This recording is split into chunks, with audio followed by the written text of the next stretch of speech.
ಅವರು ಕೂಡ ಸರ್ಕಾರದಿಂದ ಮುಖ್ಯಮಂತ್ರಿಯವರು ಗಂಭೀರವಾಗಿ ಒಬ್ಬ ಸಭೆ ಮಾಡ್ತೀನಿ. ಅವರು ಕೂಡ ಸರ್ಕಾರದಿಂದ ಮುಖ್ಯಮಂತ್ರಿಯವರು ಗಂಭೀರವಾಗಿ ಒಬ್ಬ ಜನಪ್ರತಿನಿಧಿ ಶುಗರ್ ಮಂತ್ರಿ ಇರಬಹುದು, ಯಾವ ರೀತಿ 3300 400 ಹಣ ಅನ್ನುವಂಥದ್ದನ್ನ ಅವರು ಕೂಡ ಅದನ್ನು ಗಂಭೀರವಾಗಿ ಲಿಖಿತ ರೂಪದಾಗ ತರ್ತಕ್ಕಂಥ ಚಟುವಟಿಕೆ ಕೂಡ ಆಗಬೇಕಾಗಿದೆ. ನಾನು ಕೂಡ ಈಗ ಸಭೆಗೆ ಅಲ್ಲೇ ಹೋಗ್ತಾ ಇದ್ದೀನಿ. ನಾನು ಇಲ್ಲಿ ಗಲಾಟೆ ಆಗ್ತಾ ಇರ್ತದಲ್ಲ, ರಾಷ್ಟ್ರೀಯ ಹೆದ್ದಾರಿಯಲ್ಲಿ ಸುಮಾರು 10,000 ಜನ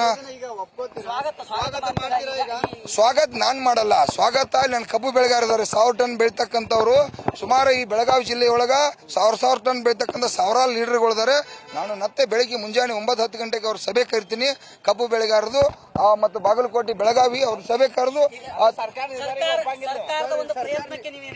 ಸರ್ಕಾರ ಪ್ರಯತ್ನ ಪ್ರಾರಂಭ ಮಾಡಿದೆ.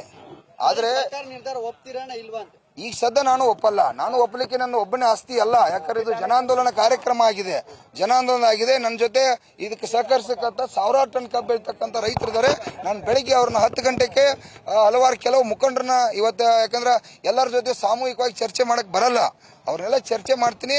ಅವರೆಲ್ಲ ಒಪ್ಕೊಂಡ್ರೆ ಅಂದ್ರೆ ತಮ್ಮ ಮುಂದೆ 10 ಗಂಟೆಗೆ ಬಂದು ಸುದ್ದಿ ಏನು ಹೇಳ್ತಾ ಇದ್ದೀವಿ, ಆಮೇಲೆ ಜಿಲ್ಲಾಧಿಕಾರಿಗೆ ತಿಳಿಸ್ತೀವಿ. ಒಪ್ಕೊಂಡ್ರೆ ಸರ್ಕಾರದ ಮುಖ್ಯಮಂತ್ರಿ ಬರಬಹುದು, ಶುಗರ್ ಮಂತ್ರಿ ಅವರು ಬರಬಹುದು, ಅಧಿಕೃತ ಅವರ ಅದೇನ ಕಾಪಿಯನ್ನು ತಗೊಂಡು ಯಾವ ರೀತಿ ರೈತರಿಗೆ ಹಣ ಮುಟ್ಟಿಸ್ತಾರೋ, ಮತ್ತ ವಿಶೇಷವಾಗಿ 14 ದಿವಸನಾಗ ಕೂಡ ಕಬ್ಬಿನ ಬಿಲ್ ಕೊಡಬೇಕು ಅನ್ನುವಂಥದ್ದು ಇದೆ. 3200 ನಂತರ ಮತ್ತೆ 6 ತಿಂಗಳ ಅವಧಿಯಲ್ಲಿ ಮತ್ತೆ 100 ರೂಪಾಯಿ ಕೊಡೋದಕ್ಕೆ ಇದು ಮಾಡ್ಕೊಂಡಿದ್ದಾರೆ. ಅದು ಏನಿದೆ ಇಲ್ಲಿ ಬೇಡ, ಯಾಕಂದ್ರೆ ಅವರು ಅದನ್ನ ಅಧಿಕೃತವಾಗಿ ಬೇಕು ನನಗೆ. ಯಾಕಂದ್ರೆ ನಾನು ಯಾರು ಸಂಪರ್ಕ ಮಾಡಿಲ್ಲ, ಅದು ನಾನು ಕೂಡ ಒಪ್ಪಿಲ್ಲ.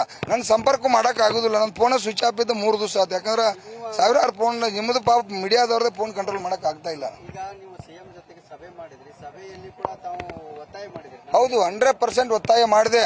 ನಾನು ಮುಖ್ಯಮಂತ್ರಿ ಕೂಡ ಹೇಳಿದ್ದೀನಿ, ಸಾಕಷ್ಟು ಭಾಗ್ಯಗಳನ್ನ 50,000 ಕೋಟಿ ಖರ್ಚು ಮಾಡ್ತಾ ಇದ್ರಿ, 50,000 ಕೋಟಿ ರೂಪಾಯಿ ತೆರಿಗೆ ಹಣ ಹೋಗುತ್ತೆ, ಇದಕ್ಕೊಂದು 1000 ಕೋಟಿ ತೆಗೆದಿಟ್ರೆ ಏನಾಗುತ್ತೆ ಅಂತ ನಾನು ಮುಖ್ಯಮಂತ್ರಿಗೆ ಹೇಳಿದೆ.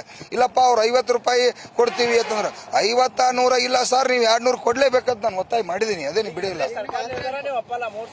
ಇಲ್ಲ, ಈಗ ಸದ್ದು ಒಪ್ಪಲ್ಲ. ನಾನು ಅಲ್ಲಿ ಕಬ್ಬು ಬೆಳೆಗಾರನ್ನ ನಮ್ಮ ಕಮಿಟಿ ಇದೆ, ಅದಕ್ಕೆ ಸಂಘಟನೆ ಇದೆ. ನಾನೊಬ್ಬ ಇಲ್ಲ, ರಾಜಗೌರವ ಅಧ್ಯಕ್ಷರಿದ್ದಾರೆ, ನಮ್ಮ ಜಿಲ್ಲಾ ಅಧ್ಯಕ್ಷರಿದ್ದಾರೆ, ಬೆಳಗಾವಿ ಜಿಲ್ಲಾ ಅಧ್ಯಕ್ಷ, ಕಬ್ಬು ಬೆಳೆಗಾರ ಕೂಡ ಇದ್ದಾರೆ. ನಾ ಎಲ್ಲರ ಜೊತೆ ನಾನು ಗುರ್ಲಾಪುರ ವೇದಿಕೆಗೆ ಹೋಗೋ ಮಟ್ಟ ಗೊತ್ತಾಗಲ್ಲ. ಹೌದು ಹೌದು ಹೌದು, ಅವರು ಕೊಡ್ತಾನೆ ತಂದಾರೀಗ. ನೀವೆಲ್ಲ ನಿಮ್ಮ ಆಶೀರ್ವಾದ, ನಿಮ್ಮ ಮಾತ್ರ ಕೊಡೋದಕ್ಕೆ ಒಪ್ಪಿದ್ದಾರೆ. ಸರ್ಕಾರ 50 ರೂಪಾಯಿ ಕೊಡ್ತಿದೆ, ಒಟ್ಟು 3300 ಕೊಡೋಕೆ ಒಪ್ಪಿದೆ. ಅದು ನಾನು ಕಾರ್ಖಾನೆಯವರು ಒಪ್ಪಿದಾರೋ ಸರ್ಕಾರ ಒಪ್ಪಿದೆ ಅನ್ನೋದಂಥದನ್ನ ಇವತ್ತು ನಾನು ಹೋಗಿ ನಮ್ಮ ಕಬ್ಬು ಬೆಳೆಗಾರರಿಗೆ ತಿಳಿಸ್ತೀವಿ. ನಾಳೆ ನಾವು ಕೆಲವು ಜನ ಮುಖಂಡರು ಬೆಳಗ್ಗೆ 9-10 ಗಂಟೆಗೆ ಸೇರ್ತೀವಿ, ಅದನ್ನ ತೀರ್ಮಾನ ಮಾಡಿ ಸರ್ಕಾರಕ್ಕೆ ಸಂದೇಶ ಕೊಡ್ತೀವಿ. ಒಪ್ಪುದು ಬಿಡುದು ಕಬ್ಬು ಬೆಳೆಗಾರರು. ಯಾಕಂದ್ರೆ ನಾನು ಒಬ್ಬನೇ ಮಾತಾಡಿ ಅಂದ್ರೆ ಇವೇನಪ್ಪ ರಾಜ್ಯಾಧ್ಯಕ್ಷ ಇದ್ದಾವ ಒಪ್ಪುಕೊಂಡ ಅಂತೇಳಿ ನಾಳೆ ನನಗೆ ಮಂದಿ ಕಲ್ಲುಗಿಬಾರ್ದು. ಯಾಕಂದ್ರೆ ಇದು ಜನಾಂದೋಲನ ಐತಿ, ರೈತ ದೇವರುಗಳು ಮನಸ್ಸು ಮಾಡ್ಯಾರ ಅಂತೇಳಿ ಇವತ್ತು 300 ರೂಪಾಯಿ ಹಣ ಸಿಕ್ಕತಿ. ಹೌದಿಲ್ರಿ? 300. ಗುರ್ಲಾಪುರ ಯಾವಾಗೂ ನೀನು ಮುಂದಿನ ದಿನಮಾನದಾಗ ಯಾವಾಗಲೂ ಕಬ್ಬಿನ ಬಿಲ್ ನಿಗದಿ ಆಗೋದು ಗುರ್ಲಾಪುರದಾಗ ಬಿಲ್ ನಿಗದಿ ಆಗೋದು, ಕಾರ್ಖಾನೆ ಚಾಲೋ ಅಲ್ಲೇ ಮಾಡೋದು, ಅಲ್ಲೇ ಫಿಕ್ಸ್.